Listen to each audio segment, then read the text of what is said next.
Hey guys, welcome back to my channel. In this video, we're going to be covering another dark chapter in adoption history. Let's get into it. In our society, adoption is usually seen as an act of love and compassion, but there's another dark chapter in its history that tells a very different story. This is the dark history of baby farming, a practice that turned vulnerable infants into commodities and far too often ended in neglect, exploitation, and even murder. Baby farming emerged during the 19th century, primarily in Victorian Britain, though it also took place in other industrialized nations like Australia, New Zealand, and the United States, just less frequently. It was a byproduct of poverty, societal shame, and limited welfare systems. At its core, baby farming involved the care of infants and young children for money. The term baby farming means the historical practice of accepting custody of an infant or child in exchange for payment. Unwed mothers, facing immense stigma and unable to care for their children, would often turn to baby farmers. For a fee, these women promised to care for, foster, or even arrange adoptions for these children. Behind these promises, however, was a reality that none of these mothers would ever think of.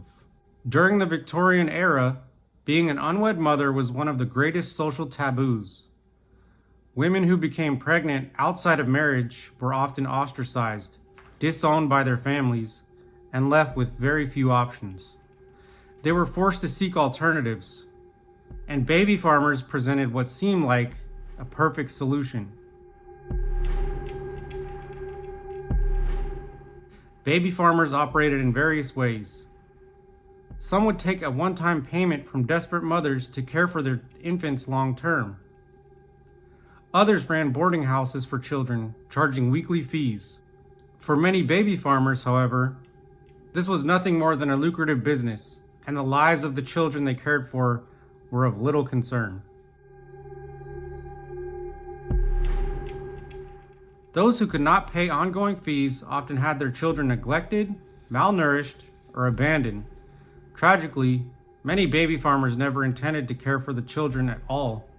Infants were left to die from starvation, disease, or outright murder. Some of the most notorious baby farmers during this time: Amelia Dyer. And off note, I will highly recommend checking out the full post on her at the website murderpedia.org. It gives her full detailed story. It's very interesting. Please go check it out. Perhaps the most infamous baby farmer in history was Amelia Dyer, a British woman responsible for the deaths of hundreds of infants. Hundreds. Her method of murder was strangulation. Trained to be a nurse, Dyer presented herself as a respectable caregiver, advertising her services to adopt infants for a fee, but instead of caring for these children, she would murder them. Sometimes within hours of taking them into custody, she would dispose of their bodies in rivers or other remote locations. In 1896, Dyer was caught after bodies of babies were found in the River Thames. The parcels that held the bodies had papers leading back to Dyer. Her trial revealed the horrifying extent of her crimes. She can be quoted saying, "You'll know all mine by the tape around their necks." And she was convicted and executed by hanging at Newgate Prison on June 10, 1896 for her horrific murders. Margaret Waters, also known as the Brixton Baby Farmer. Waters operated in Brixton, London during the 1860s. She lured desperate single mothers with the promise to care for their infants, charging substantial fees. Instead of providing proper care, Waters neglected and drugged the babies, often using opiates to quiet them. This neglect frequently led to malnutrition and death. Her crimes came to light when police discovered multiple infant deaths linked to her. In 1870, Waters was tried for murder after a baby's body was found in her possession.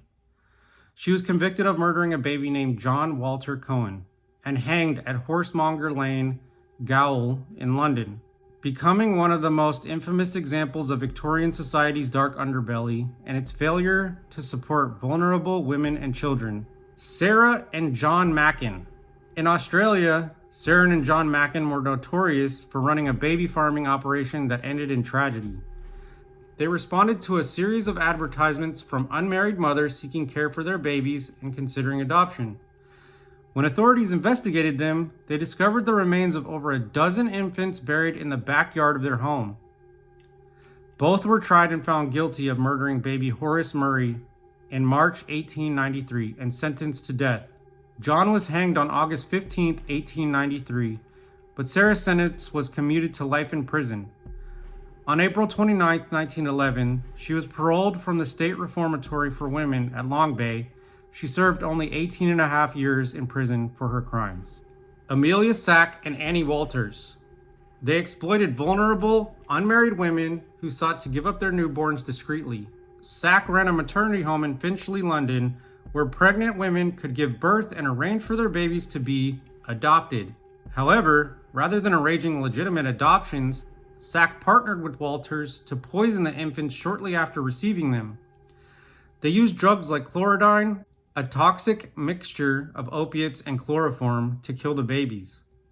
Their crimes came to light in 1902 when authorities discovered the bodies of several infants.